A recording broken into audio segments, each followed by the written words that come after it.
جناب عثمان غنی بہت بڑے امیر تھے، بہت بڑے امیر المومنین، لاکھوں مربع میل پہ حکومت تھی۔ چند سو آدمیوں نے آ کے گھیر لیا عثمان غنی کے گھر کو، اور کربلا میں تو 3 دن پانی بند رہا ہے، حضرت عثمان غنی پہ 40 دن پانی بند رہا ہے، 40 دن۔ اور حضرت امام حسین کے خیموں کے گرد تو پہرا دینے کے لیے جناب عباس تھے۔ اور میں تاریخ کے سارے معتبر حوالے عرض کر سکتا ہوں کہ جب حضرت عثمان غنی کو خطرہ ہوا تو مولا علی شیر خدا نے امام حسن اور حسین کو تلواریں پکڑائیں اور فرمایا دروازے کے آگے کھڑے ہو جاؤ، کوئی بدبخت تمہارے خالو عثمان غنی کے دروازے تک جانے نہ پائے۔ اور اس دروازے سے پھر گیا بھی کوئی نہیں، اس لیے کہ وہاں حسنین کریمین کا پہرا تھا۔ جو گیا بے ایمان تو پیچھے سے چڑھ کر کے گیا۔ حضرت عثمان غنی لاکھوں مربع میل کا حکمران، جہاں جس کے پاس چند ووٹ ہوں وہ دندناتا پھرتا ہے، جس کے پاس 4 باڈی گارڈ ہوں اس کی بات وہ کرتا ہے تو ہوا میں۔ حضرت عثمان غنی کے پاس ہزاروں کی فوج ہے، چند 100 لوگوں نے آپ کے گھر کو گھیر لیا، شہید کرنا چاہتے ہیں۔ جناب عثمان غنی رضی اللہ تعالیٰ عنہ کے پاس حضرت علی رضی اللہ تعالیٰ عنہ، کئی اور لوگ گئے۔ کہا عثمان 3 باتیں ہیں، یا تو ہمیں اجازت دو، یا تو تم تھوڑی دیر کے لیے خلافت چھوڑ دو، حکومت چھوڑ دو، چند دنوں کے لیے کسی اور کو امیر بناؤ۔ جناب عثمان کہنے لگے مجھے تو حکومتوں سے دلچسپی نہیں، لیکن میں چھوڑ نہیں سکتا، اس لیے کہ میرے مصطفیٰ کریم علیہ السلام نے مجھے فرمایا تھا عثمان اللہ تجھے قمیض پہنائے گا، لوگ اتارنا چاہیں گے پر تم اتارنا نہ۔ فرمایا میں سمجھ گیا ہوں، اس سے مراد یہی ہے، میں نہیں چھوڑتا۔ کہا عثمان پھر اس طرح کریں، ہمیں اجازت دیں، یہ چند 100 لوگ ہیں، ہماری تلواریں چند منٹ میں فیصلہ کر دیں گی۔ جناب عثمان غنی فرمانے لگے میں نبی پاک کا شہر اپنی وجہ سے خون میں رنگ دوں، میری وجہ سے؟ نبی پاک علیہ السلام نے فرمایا تھا ایک مینڈا ہوگا، بکرا، جس کی وجہ سے میرے مدینے کی گلیوں میں خون بہے گا، میں وہ بکرا نہیں بننا چاہتا۔ فرمایا میں نہیں چاہتا میری وجہ سے خون بہے اور حضور کے مدینے میں بدامنی ہو۔ عثمان کی جان جاتی ہے تو جائے، پر نبی پاک کے مدینے میں شور نہیں ہونا چاہیے۔ اے پائے نظر ہوش میں آ، یہ کوبے نبی ہے، آنکھوں سے بھی چلنا یہاں بے ادبی ہے۔ تو کہا عثمان پھر اس طرح کرو، کچھ دنوں کے لیے مکے چلے جاؤ۔ میری بات کی سمجھ آ رہی؟ کچھ دنوں کے لیے مکے چلے جاؤ۔ تو جناب عثمان نے داڑھی پکڑ لی، کہنے لگے دیکھ رہے ہو ساری سفید ہو گئی ہے، میں نبی پاک کا شہر چھوڑ کے نہیں جانا چاہتا، میں رسول اللہ کے مدینے میں مرنا چاہتا ہوں، میں نہیں چھوڑوں گا حضور کا شہر۔ یہ انداز ہے جناب عثمان کو۔ بڑا ستایا گیا حضرت عثمان غنی کو، پراپوگنڈے کیے گئے، آپ کے خلاف مہم چلی، عبداللہ ابن سبا نے بڑی مہم جوئی کی آپ کے خلاف۔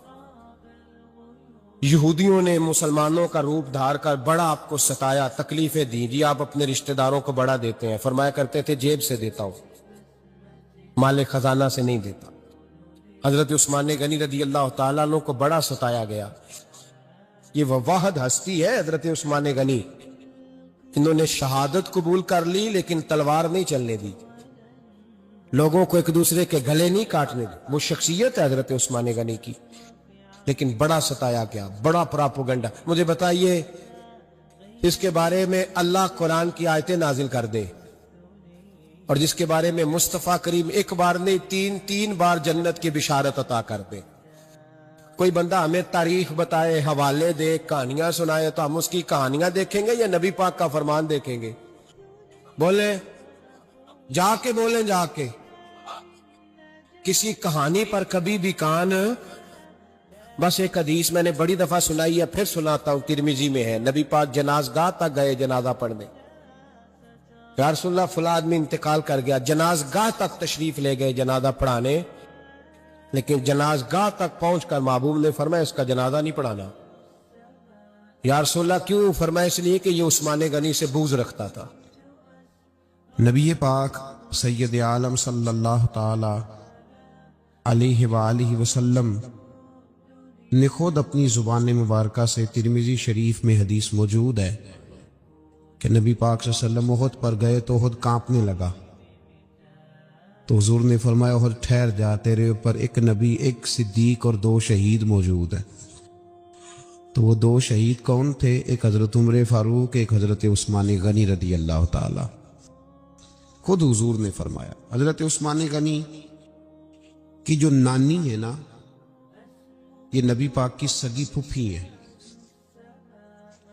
حضرت عثمان غنی رضی اللہ تعالیٰ عنہ کی جو نانی ہے وہ حضور کی سگی پھوپھی ہیں۔ یہ 4تھی 5ویں نسل میں جا کے اللہ کے رسول صلی اللہ علیہ وسلم کا خاندانی بنتا ہے۔ اللہ کے محبوب علیہ السلام کی 4 بیٹیاں تھیں، اور چاروں کی چاروں حضرت خدیجہ الکبریٰ رضی اللہ تعالیٰ عنہ کے بطن سے پیدا ہوئی تھی۔ 4 بیٹیاں۔ حضور صلی اللہ علیہ وسلم نے پہلے اپنی بیٹی حضرت رقیہ کا نکاح حضرت عثمان غنی رضی اللہ تعالیٰ عنہ کے ساتھ فرمایا، ان کا انتقال ہو گیا تو محبوب نے دوسری صاحبزادی جناب ام کلثوم رضی اللہ تعالیٰ عنہ کا نکاح حضرت عثمان غنی کے ساتھ فرما دیا۔ 2 شہزادیاں، 2 بیٹیاں۔ یہ جو کہا جاتا ہے نا عثمان ذو النورین، عثمان ذو النورین کا مطلب ہے 2 نوروں والا۔ 2 کچھ بادشاہ قسم کے لوگ ہیں، بیٹیوں کو نور مانتے ہیں، باپ کو نہیں مانتے۔ نبی پاک کی دونوں بیٹیوں کو نور مانتے ہیں، لیکن ان کے والد نبی پاک صلی اللہ علیہ وسلم کے بارے میں باتیں گول کر جاتے۔ 2 بیٹیاں نکاح میں آئیں تو کیا لقب ہوا؟ عثمان۔ اور مزے کی بات یہ ہے کہ حضرت عثمان کو ذو النورین مولا علی شیر خدا کہا کرتے تھے، حضرت علی کہا کرتے تھے عثمان تو ذو النورین ہے، 2 نوروں والا۔ بریلی کے امام فرمانے لگے، تیری نسل پاک میں ہے بچہ بچہ نور کا، تو ہے نے نور تیرا سب کرانا نور کا۔ اور کہنے لگے نور کی سرکار سے پایا 2 شالہ نور کا، نور کی سرکار سے پایا 2 شالہ نور کا، ہو مبارک تجھ کو ذو النورین جوڑا نور کا۔ مبارک دے رہے ہیں دوسری شادی پر، کہتے ہیں ہو مبارک تجھ کو ذو النورین جوڑا نور کا۔ تو حضرت عثمان غنی رضی اللہ تعالیٰ عنہ 4تھے 5ویں مسلمان ہیں۔ حضرت ابوبکر صدیق رضی اللہ تعالیٰ عنہ تاجر تھے، تاجروں سے ان کی دوستی تھی۔ حضرت عثمان غنی بھی تاجر تھے، تو جناب سیدنا ابوبکر صدیق نے انہیں تبلیغ کی تو وہ مسلمان ہو گئے۔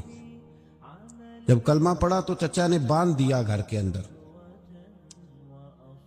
کئی دن باندھے رکھا، کہنے لگا دین چھوڑنا پڑے گا۔ تو آپ نے فرمایا وہ تو جگہ ہی ایسی ہے جو ایک دفعہ گیا ہے دوبارہ چھوڑ سکتا ہی نہیں، ہو ہی نہیں سکتا۔ حضرت عثمان غنی سابقون الاولون میں سے ہیں، ابتدائی لوگوں میں سے۔ ان کی زندگی کے بڑے حسین واقعات ہیں، آپ جانتے ہیں۔ میں 2-3 باتیں صرف ان کی حوالے سے عرض کروں گا۔ ہر آدمی میں ہر صلاحیت ہوتی ہے، لیکن کچھ چیزوں کا غلبہ ہوتا ہے، کچھ چیزوں کا غلبہ ہوتا ہے۔ حضرت عثمان غنی میں 2-3 چیزوں کا بڑا غلبہ تھا۔ سخی تھے تو دریا سے بھی زیادہ سخاوت فرماتے تھے۔ مالاں والے سخی نہیں ہوندے، تے سخیاں کل مال نہیں ہوندا، ایتھے اوتھے دوویں جہانی سخی کنگال نہیں ہوندا۔ حضرت عثمان غنی رضی اللہ تعالیٰ عنہ بہت بڑے سخی تھے، اتنے بڑے تھے کہ غنی کہہ دیا اللہ کے رسول نے۔ عثمان غنی تھے، ہر وقت ہی سخاوت، ہر وقت ہی سخاوت۔ اللہ کے رسول صلی اللہ تعالیٰ علیہ وسلم نماز پڑھ کے نکلے، جنت البقیع والی جگہ حضور کو پسند آ گئی۔ فرمایا کچھ صحابہ آتے ہیں یہاں تو انہیں سواریاں کھڑی کرنے کا مسئلہ ہے۔ آج کل نہیں مسئلہ ہوتا پارکنگ کا، اس زمانے میں اونٹ گھوڑے باندھنے کے لیے حویلی چاہیے تھی۔ تو حضور علیہ الصلوۃ والسلام آ کے بیٹھے تو فرمایا جگہ بڑی اچھی ہے، کبھی مل جائے نا تو صحابہ کو سواریاں باندھنے کے لیے اچھی رہے گی۔ عثمان پیچھے بیٹھے تھے، وہیں سے گردن جھکائی اور پیچھے سے نکل گئے۔ حضور نے فرمایا ادھر آؤ، کہاں جا رہے ہو؟ کہ یا رسول اللہ جو جگہ آپ نے کہی ہے میں دیکھنے جا رہا ہوں.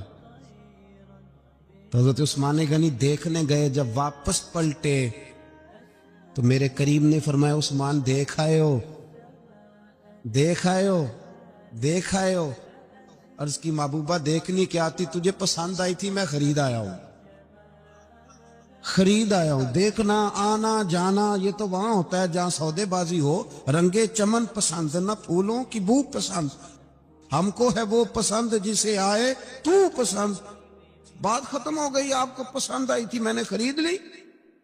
میرے رسول پاک صلی اللہ علیہ وسلم کے ساتھ پتہ نہیں لوگ کہاں بیٹھ کے دین پڑھتے ہیں, اختلاف ثابت کرتے ہیں. جو جگہ مصطفیٰ کو پسند آئی عثمان نے خریدی, اس جگہ پہ سیدہ فاطمہ الزہرا کا مزار بنا ہوا ہے. اس جگہ بی بی پاک کا مزار ہے جو حضرت سیدنا عثمان غنی کی خریدی ہوئی ہے. اس کا مطلب ہے یہ جگہ مصطفیٰ کا بھی پسندیدہ ہے, اہل بیت کی بھی پسندیدہ ہے. حضرت عثمان غنی کا مزاج ہے, حضور اعلان کر رہے تھے. اس کا مطلب ہے چندے کا اعلان کرنا بھی نبی پاک کی سنت ہے, اس لیے ہم بھی کبھی کبھی یہ سنت ادا کر لیتے. چندے کا حضور نے اعلان کیا. جیش اسرا کے لیے بہت بڑا لشکر جانا تھا, فرمایا اٹھو بھئی حصہ ڈالو. حضرت عثمان نے دائیں بائیں دیکھا, کتنے, بہت زیادہ سپاہیوں کے لیے بہت زیادہ سامان چاہیے, قحط کا زمانہ ہے. جناب عثمان اٹھے کا یا رسول اللہ 100 فوجیوں کا خرچہ, ان کا گھوڑا بھی دوں گا, گھوڑے پر رکھنے کے لیے یا رسول اللہ صلی اللہ علیہ وسلم جو کجابہ ہوتا ہے, کاٹھی ہوتی ہے, وہ بھی میری, فوجی کی وردی بھی میری, اور جب تک واپس آئے گا تب تک سارا کھانے کا خرچہ بھی میرا. نبی پاک صلی اللہ علیہ وسلم مسکرائے, فرمایا عثمان اللہ تجھ سے راضی ہو. تھوڑی دیر کے بعد فرمایا پھر اٹھو بھائی. دائیں بائیں دیکھا کوئی اٹھا ہی نہیں. حضرت عثمان پھر کھڑے ہو گئے, کہا حضور 100 میرا اور شامل کر لیں. نبی پاک نے پھر اعلان کیا. حضرت عثمان کہتے ہیں میرے نا دل کو کچھ ہوتا تھا, پھر اٹھے, کہا حضور میرا 100 بھی شامل کر لیں. فرماتے ہیں جناب عثمان غنی چوتھی دفعہ میرے مصطفیٰ نے اعلان کیا تو مجھ سے نہ ہی رہا گیا. میں نے کہا محبوبہ اعلان نہ کرو, آپ اشارہ کرو, عثمان کے پاس جو کچھ بھی ہے وہ محمد عربی کے قدموں کا ہی صدقہ ہے. آپ اعلان کرو, حاضر ہے, عرش ہے, حاضر ہے. پھونک پھونک کے دینا, دیکھ دیکھ کے دینا, یہ تو وہاں کا سودا ہوتا ہے جہاں سودے بازی ہوتی ہے. لیکن یہاں تو یا رسول اللہ جب تک بکے نہ تھے کوئی پوچھتا نہ تھا, یہ تو نے خرید کر ہمیں انمول کر دیا. اور مجھے وہ بات بڑی پسند ہے, میں تنہائیوں میں کتاب کھول کے پڑھتا ہوں, تنہائیوں میں پڑھتا ہوں میرے رسول پاک صلی اللہ تعالی علیہ وسلم. اور میں جب مجھے کبھی لطف لینا ہوتا ہے تو میں صاحب طبقات کی یہ روایت کھول کے بیٹھ جاتا ہوں جب اپنا مزہ لینے کو دل کرے. حضرت عثمان غنی شہزادے تھے, دولت مند باپ کے بیٹے تھے, رئیس اعظم تھے. امیروں کے بچے نازک مزاج ہوتے ہیں, موڈ کے مالک ہوتے ہیں. بہت بڑے رئیس تھے, پر عشق لگا سی کھیڈاں کھیڑ دی نہیں, تو پھر کھیڈاں بھول گئیاں. کجل پایا سی یار دے ویکھنے نے, پھر وہ دی یاد وچ روندیاں ہی ڈول گئیاں. حیدر شاہ اس گلی کدے نہ رول دی, پر ہن تے رول دی. 4-5 دن کے بعد مدینے آئے, سفر پہ گئے ہوئے تھے. حضور کے پیچھے نماز پڑھی تو محبوب کے چہرے پہ ذرا نکاہت ہے, کمزوری ہے. حضرت بلال کو ملے, کہنے لگو بلال میں 4 دن باہر رہا ہوں, حضور کے چہرے پہ کمزوری کیوں ہے؟ جناب بلال کہنے لگے جا گھر جا کے پوچھ لے. کہتا میں نے دروازے پہ دستک دی, سیدہ عائشہ صدیقہ اندر سے بولی کون ہے؟ میں نے کہا اماں جی غلام ہوں. عثمان میں 4 دن کے بعد آیا ہوں تو چہرے پہ بڑی کمزوری ہے. فرماتے جناب عائشہ ہجکی لے کے روئی. کیا ہوا؟ تو کہنے لگی عثمان 4 دن ہو گئے کونین کے مالک نے روٹی کوئی نہیں کھائی, ایک پیالہ دودھ کا ایک کھجور. حضرت عثمان غنی رضی اللہ تعالیٰ کا اماں جی آپ پردے میں نہیں چلی جاتی؟ شہزادہ توڑے گئے, گھر سے اناج کی بوری کندھے پہ رکھی, ہر چیز اٹھائی. غلام کہنے لگا مجھے دے دو, 20 نوکر ہیں گھر میں. فرمایا نہیں, یہ میری ڈیوٹی ہے, میں نہیں کرنی. عثمان خود گئے, رسول پاک کے گھر میں جھاڑو دیا, چولہے میں آگ جلائی. حضرت عائشہ کہتی ہے میں پردے کے پیچھے سے دیکھ رہی تھی, جب عثمان پھونکے مارتے تھے تو داڑھی سے دھواں نکلتا تھا. پر عثمان جس نے پانی کا پیالہ بھی خود نہیں پیا تھا, اس نے سالن پکایا, پھر روٹیاں پکائیں تو ہاتھ جلے. کھانا پکا کے اور دسترخوان لگا کے مسجد میں حاضر ہوئے. کہا محبوبہ اگر مہربانی کریں تو گھر نہیں آتے. حضور تشریف لائے اور جب پہلا لقمہ تن تندور ہٹاں دا بالن تے اسی ہاواں نال تپایا, کپ لکیاں پیڑے کیتے, اتو عشق پلیتھن لایا. تن دی ہانڈی من دا سالن, اتو لون صبر دا پایا. غلام فریدہ میں ساری تیری, تینوں اجے یقین نہیں آیا. کہا محبوب یہاں بیٹھے تو صحیح, یہاں بیٹھے تو صحیح. حضور تشریف فرما ہوئے اور پہلا لقمہ جب نبی پاک نے منہ میں رکھا تو عثمان تڑپ کے روئے. 600 دینار نیچے رکھے.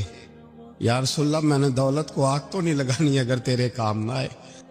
حضور کس کام کی یہ جائیدادیں, کس کام کی؟ اگر آپ کے گھر میں 4 دن کھانا نہ پکے. حضرت عائشہ صدیقہ فرماتی ہیں عثمان تو چلے گئے, یہ کہہ کے تو میرے مصطفیٰ نے پھر ہاتھ اٹھائے اور ایسی دعا دی کہ میں تڑپ اٹھی, میں رونے لگی. حضور نے جھولی اٹھا کے کہا اے اللہ میں عثمان سے راضی ہوں, تو بھی میرے عثمان سے راضی ہو جا. اے اللہ میں راضی ہوں, تو بھی راضی ہو جا. اور بھائی یہ درد, یہ ذوق, یہ مزاج, یہ انداز, یہ حضرت عثمان غنی کو اللہ نے عطا فرمایا. آپ آج لوگ اعتراض کرتے ہم پہ, کہتے ہیں تم پہلے مدینے بعد میں مکے, زیادہ دن مدینے تھوڑے دن, یہ کیا انداز ہے تمہارا؟ سنو حدیبیہ جس کا ذکر قرآن مجید نے کیا, ید اللہ فوق ایدیہم, پڑھو نا گھر میں جا کے قرآن مجید. حضرت عثمان غنی رضی اللہ تعالیٰ عنہ ساتھ تھے جب نبی پاک صلی اللہ علیہ وسلم 1400 صحابہ کو لے کے عمرے کی نیت سے نکلے. حدیبیہ کی مقام پر کافروں نے روک لیا, کہا عمرہ نہیں کرنے دیں گے. حضرت سیدنا عثمان غنی کو نبی پاک نے سفیر بنا کے بھیجا. جناب عثمان غنی کئی سالوں کے مکے سے بچھڑے تھے, سامنے کعبہ نظر آیا, احرام بندھا ہوا ہے. جب سفیر بن کے گئے تو ابو سفیان کہنے لگے عثمان ہم تیرے رسول کو تو ابھی عمرے کی اجازت نہیں دیتے, باقی لوگ تو نہیں آتے. وہ سامنے کعبہ ہے, وہ حجر اسود ہے, وہ سارا کچھ ہے. طواف کرنا ہے تو کر لو, استلام کرنا ہے تو کر لو, اگر تم نے کعبے کے اندر نماز پڑھنی ہے تو پڑھ لو, صفا مروہ کے پھیرے لگاؤ, تمہیں اجازت ہے. نبی عثمان غنی فرمانے لگے قسم ہے رسول کی زلفوں کی, جب تک میرے مصطفیٰ طواف نہیں کریں گے عثمان بھی کوئی نہیں کرے گا. عثمان بھی وہ کون سا طواف ہے جس میں طواف اور مدینے والا نہ ہو؟ وہ کون سا عمرہ ہے جس میں عمرہ ہو اور رسول پاک نہ ہو؟ وہ کون سا حج ہے جس میں حج ہو اور امام الانبیاء نہ ہو؟ بریلی کے امام بول پڑے, فرمانے لگے حاجیوں آؤ, شہنشاہ کا روضہ دیکھو.